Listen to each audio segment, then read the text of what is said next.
मैं सड़क किनारे भीख मांगती। एक दिन एक अमीर आदमी मेरे पास आया। मुझे घर ले जाकर उसने मेरे साथ वो किया जिसे जानकर आपके भी। मेरा नाम स्नेहा है। मैं बहुत अमीर परिवार से ताल्लुक़ रखती थी। मैं 4 भाइयों की इकलौती बहन थी। मेरे माता पिता तो काफ़ी सालों पहले ही गुजर गए थे, लेकिन मेरे चारों भाइयों ने मुझे माता पिता दोनों का प्यार दिया था। मेरे भाइयों ने मुझे इतने लाड प्यार से पाला था कि कभी मुझे किसी भी चीज़ की कमी होने नहीं देते थे। मैं जिस चीज़ की मांग करती वो वक्त से पहले ही मेरे पास मौजूद हो जाती थी। मैं गांव में रहने वाली मासूम सी लड़की थी। मेरे बड़े भैया गांव के सरपंच थे और 2 छोटे भाई विदेश पढ़ने के लिए गए हुए थे, जबकि मुझे पढ़ाई लिखाई का कोई शौक़ नहीं था और मेरे एक भैया गांव में ही डॉक्टर थे। मेरी ज़िंदगी बहुत अच्छी और खुशी खुशी गुजर रही थी। एक दिन मैंने अपने भैया से स्मार्टफ़ोन की मांग की। अक्सर मैं लोगों को देखा करती थी कि आजकल सभी के पास मोबाइल हैं, लड़का हो या लड़की, सब मोबाइल का इस्तेमाल कर रहे हैं। लोगों को देखकर मुझे भी मोबाइल चलाने की इच्छा होती थी, इसलिए मैंने अपने भैया से मोबाइल की डिमांड की। मेरे बड़े भैया ने फ़ौरन ही मुझे नया स्मार्टफ़ोन दिला दिया। नया मोबाइल देखकर मैं बहुत ज़्यादा खुश हो गई थी। मैंने सोशल मीडिया पर भी अपना अकाउंट बना लिया था। मैं अपनी अच्छी अच्छी फ़ोटो क्लिक किया करती थी। मैं बहुत ज़्यादा खूबसूरत थी। जब मैंने सोशल मीडिया पर अपना फ़ोटो अपलोड किया तो बहुत सारे कमेंट्स और लाइक्स आने लगे थे। लोग मुझे बहुत ज़्यादा पसंद करने लगे थे।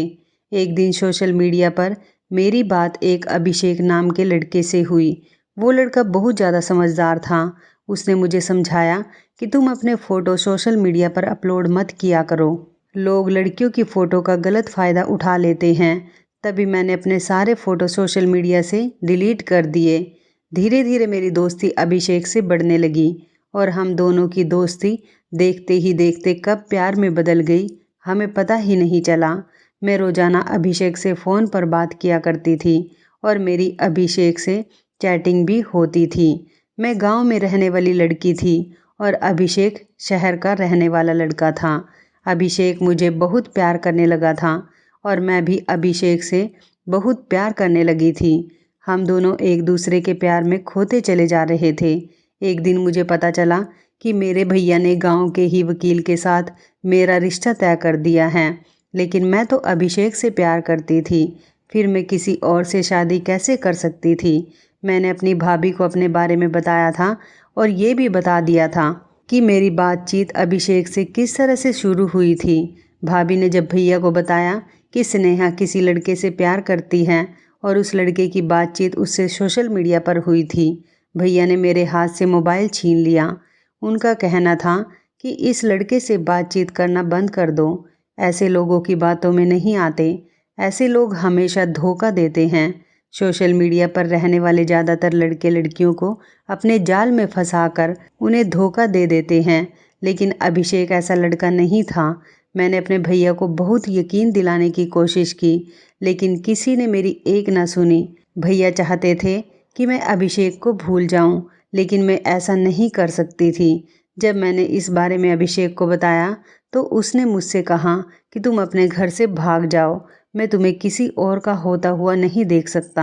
भैया ने मुझे बहुत समझाने की कोशिश की, लेकिन मैंने भैया की एक ना सुनी और एक दिन मैं रात के अंधेरे में अपने घर से भाग गई।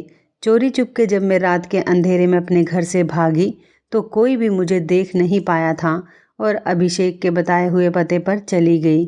जब पहली बार मेरी मुलाकात अभिषेक से हुई तो मैं बहुत ज़्यादा खुश हो गई थी, क्योंकि मैंने पहली बार अभिषेक को देखा था। अभिषेक भी मुझे देखते ही बहुत खुश हो गया था। अभिषेक के परिवार में कोई नहीं था और जिस शहर में अभिषेक रहता था उसने मुझे भी अपने साथ वहीं पर रख लिया था। अभिषेक किराए के मकान में रहता था।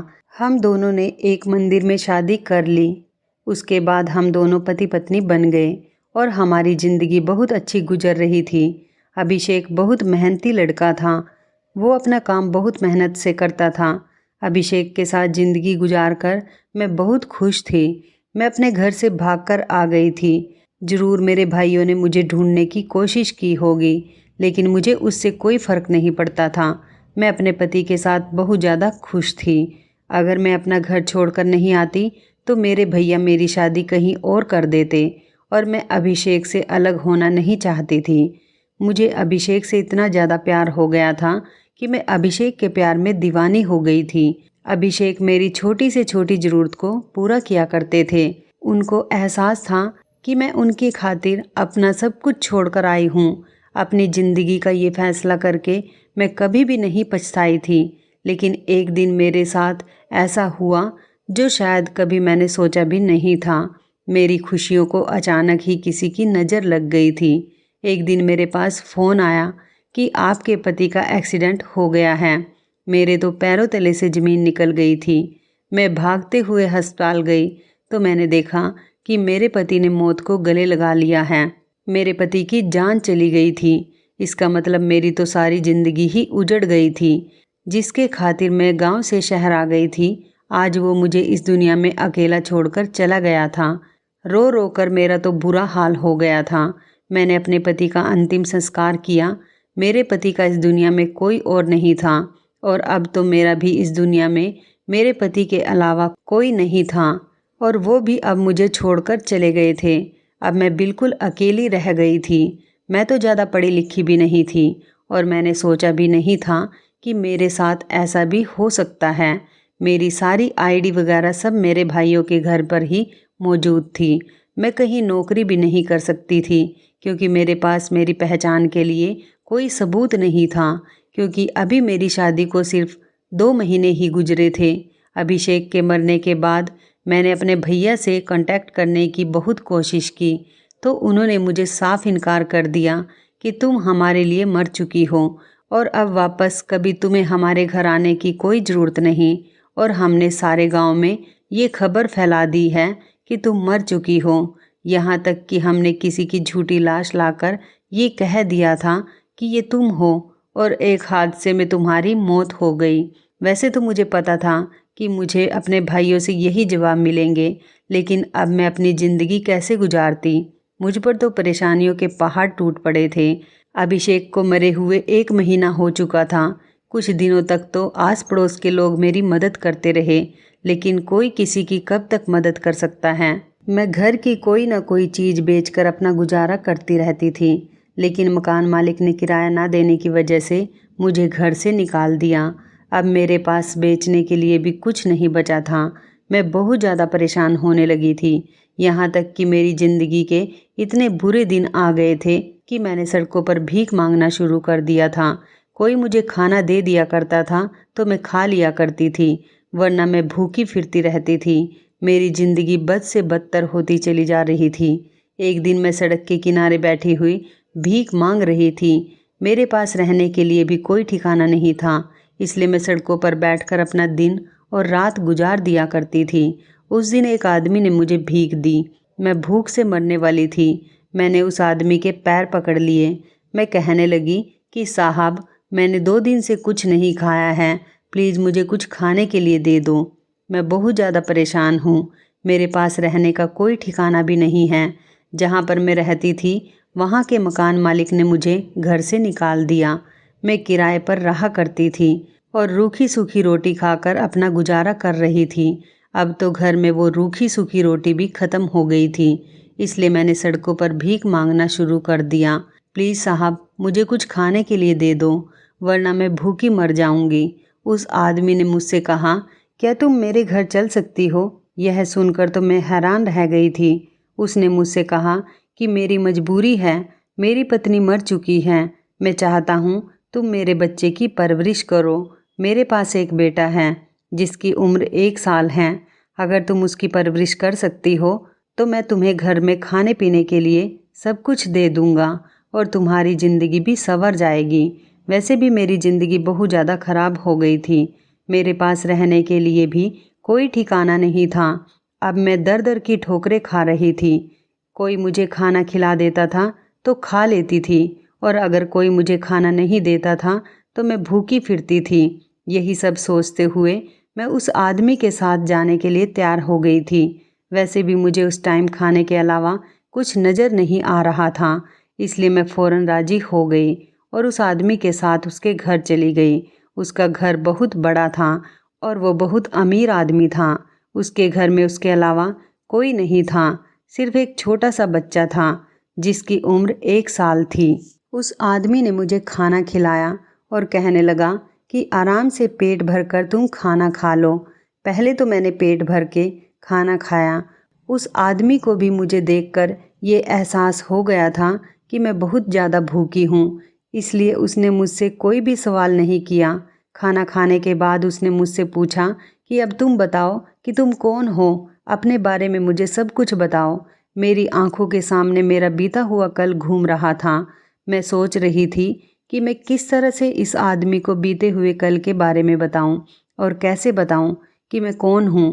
वो कहने लगे कि अगर तुम मुझे अपने बारे में बता दोगी तो मैं तुम्हारे लिए रहने का बंदोबस्त भी कर दूंगा। तुम इस घर में आराम से रह सकती हो। यहाँ पर तुम्हें किसी तरह की कोई परेशानी नहीं होगी। इस घर में मैं अकेला ही रहता हूँ और सिर्फ मेरा बेटा रहता है, बाकी कोई नहीं रहता। घर में काम करने के लिए नौकर भी लगे हुए हैं। मैंने उसे बताया कि मेरा नाम स्नेहा है और मैं बहुत अमीर परिवार की बेटी थी। मेरे 4 भाई हैं। मैं अपने 4 भाइयों की इकलौती बहन थी और गांव की रहने वाली थी। सोशल मीडिया पर मुझे एक लड़के से प्यार हो गया था।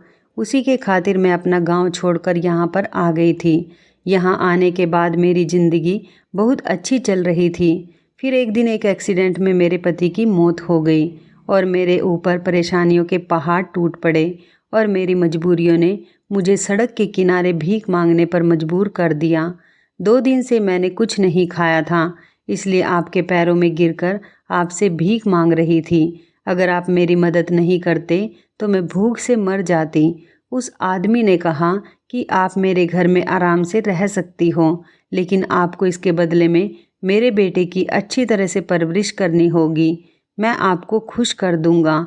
मेरी पत्नी मर चुकी है, इसलिए मेरे बेटे की परवरिश नहीं हो पा रही। मुझे एक ऐसी लड़की की ज़रूरत है जो मेरे बेटे को माँ बनकर पाल सके। उन्होंने मुझे अपने बेटे से मिलवाया और कहने लगे, ये है मेरा बेटा और इसका नाम वंश है। इसके पैदा होने के बाद ही इसकी माँ इसको छोड़कर चली गई थी।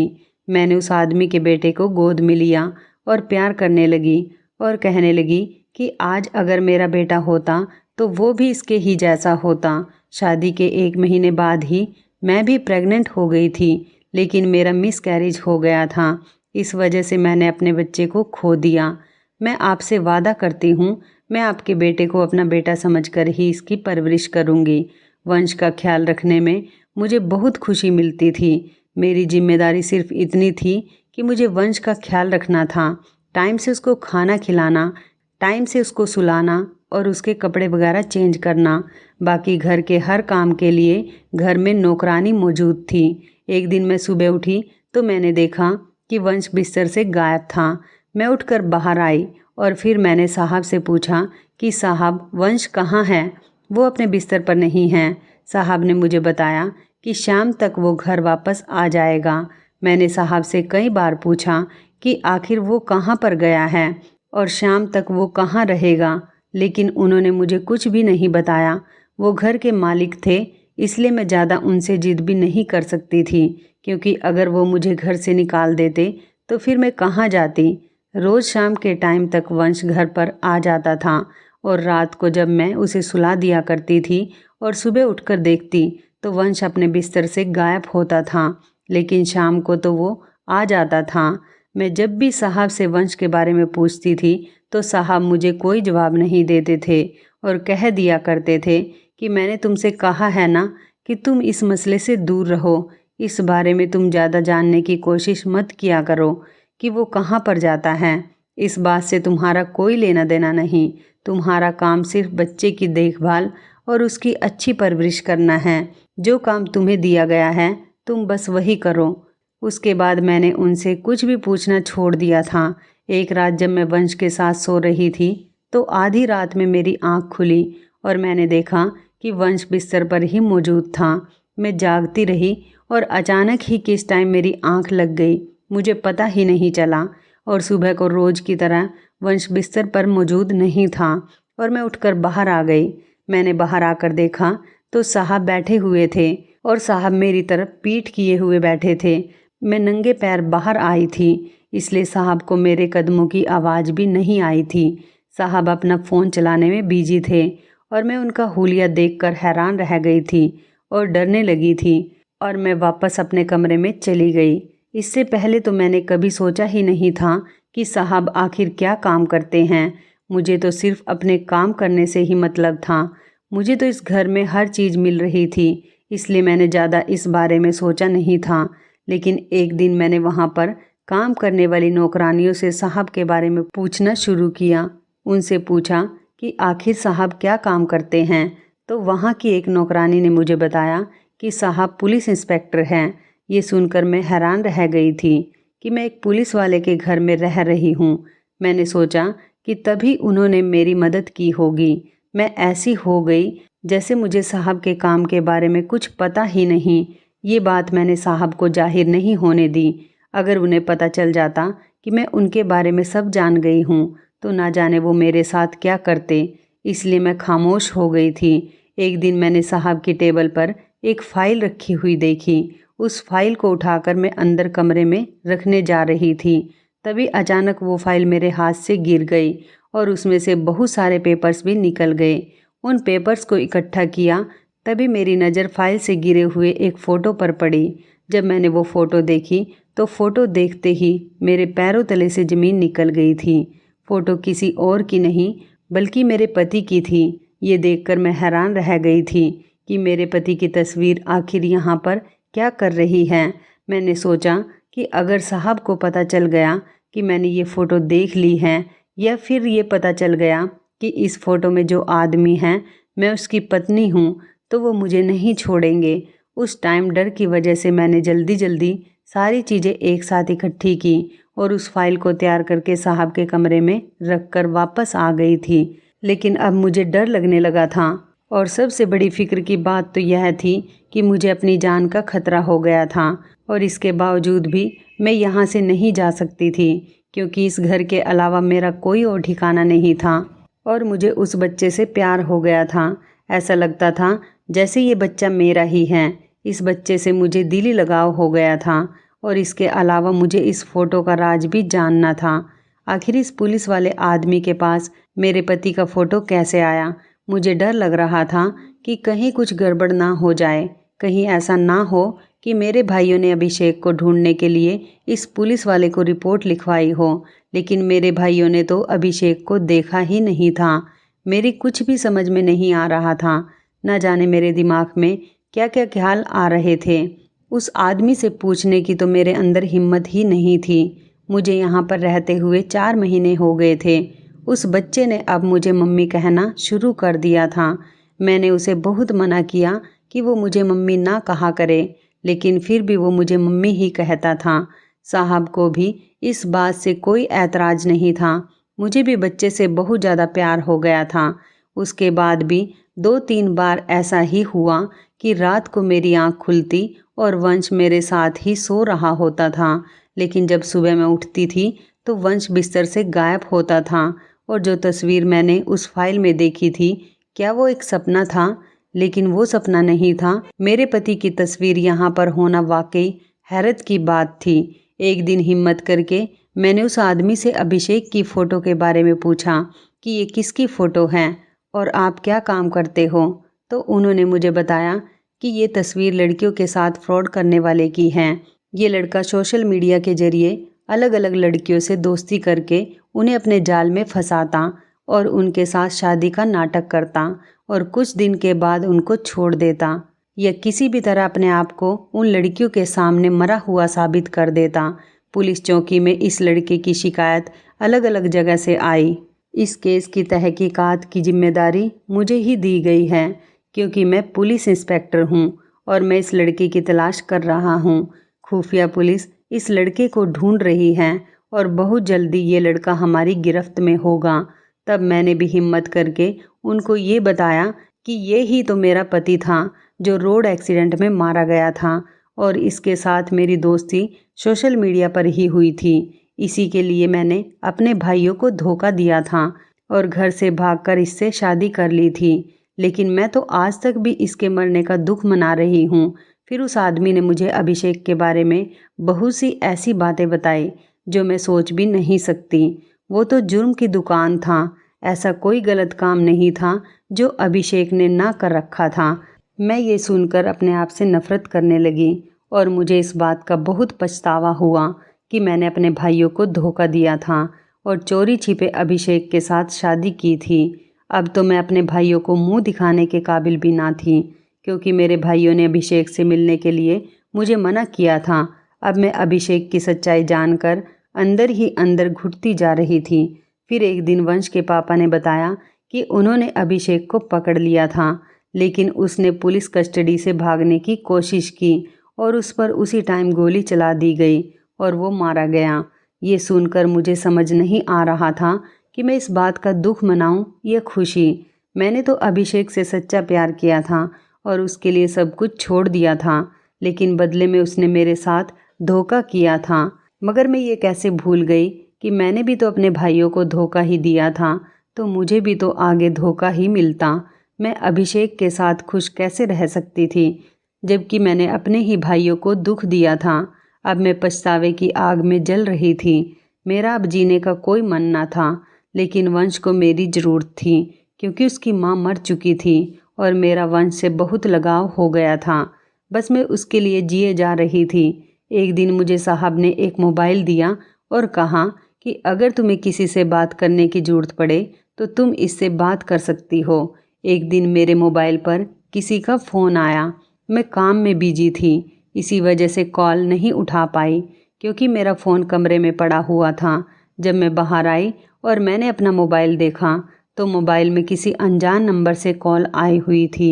मैंने ज़्यादा ध्यान नहीं दिया, लेकिन कुछ देर के बाद उस नंबर से मैसेज आया जिसमें मेरा नाम लिखा हुआ था और लिखा हुआ था कि स्नेहा तुम कैसी हो। मुझे बड़ी हैरत हुई कि आखिर कौन है जो मुझे मेरे नाम से जानता है। मुझे लगा कि शायद यहाँ की नौकरानियों में से कोई मेरे साथ मजाक कर रहा है, इसलिए मैंने उस मैसेज का रिप्लाई नहीं किया। उसके बाद कोई मैसेज नहीं आया तो मैं बेफिक्र हो गई थी। फिर हर दिन इस नंबर से मैसेज आने लगे। मैसेज में तरह तरह की बातें होती थी। कभी मेरी पुरानी ज़िंदगी के बारे में कोई बात होती, तो कभी मेरे भाइयों के बारे में कोई बात होती थी, तो कभी मेरे पति के बारे में। कोई तो ऐसा इंसान था जिसे मेरे बारे में सब कुछ पता था और जो मुझे मैसेज कर रहा था। मेरे साथ जो कुछ भी हो रहा था, इससे मुझे डर लगने लगा था कि ना जाने ये कौन है और मेरे पीछे क्यों पड़ा हुआ है। मैं यह बात किसी को भी नहीं बता सकती थी। वो मुझसे यही कहता था कि तुम मुझे अपना दोस्त समझ सकती हो, और कहता था कि अगर तुम्हें कोई भी परेशानी हो तो तुम मुझे एक मैसेज कर देना, मैं तुम्हारी सारी परेशानी ख़त्म कर दूंगा। लेकिन मैं डर चुकी थी, इसलिए मैंने उसका नंबर ब्लॉक कर दिया। लेकिन फिर वो मुझे नए नए नंबर से मैसेज करने लगा। मैं जितने भी नंबर ब्लॉक करती थी, वो हर बार नए नंबर से मुझसे बात करने की कोशिश किया करता था। एक बार मुझे शक भी हुआ कि कहीं ये साहब तो नहीं जो मुझे परेशान कर रहे हैं, लेकिन फिर मैं इसको अपना वहम समझकर भूल गई थी। लेकिन अब धीरे धीरे मुझे ये सब कुछ सच लगने लगा था। मुझे ऐसा लग रहा था जैसे इस घर में मेरा खाना पीना उठने वाला है। मुझे किसी भी तरह से यहाँ से चले जाना चाहिए। मेरी जान को बहुत खतरा हो सकता है, लेकिन यहाँ पर मैं इज्जत से रह रही थी।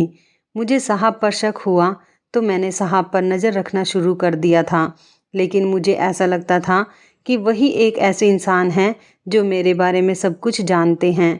शायद वही है जो मुझे तंग कर रहे हैं, क्योंकि अक्सर ऐसा होता था जब मेरे पास मैसेज आ रहे होते थे उसी टाइम साहब भी मोबाइल चला रहे होते थे। लेकिन उस मैसेज करने वाले शख्स की मुझसे कोई डिमांड नहीं थी। उसका सिर्फ एक ही कहना था कि यदि उसको कोई परेशानी हो तो अपनी सारी परेशानियां उसे बताया करूं। जब बहुत दिन गुजर गए और उसने मेरे बारे में सब कुछ जानने के बावजूद भी मुझे कोई नुकसान नहीं पहुंचाया और ना ही मुझे किसी तरह से ब्लैकमेल किया, तो धीरे धीरे मुझे उस पर भरोसा होने लगा था और मैं उससे बात करने लगी थी। मैं अपनी कोई परेशानी तो उससे शेयर नहीं करती थी, लेकिन उससे बात करती रहती थी। वो मुझसे इधर उधर की हंसी मजाक भी करता था, और जब मैं उससे पूछती थी कि तुम्हें मेरे बारे में इतना सब कुछ कैसे पता है, तो वो मेरे सवाल पर कोई जवाब नहीं देता था।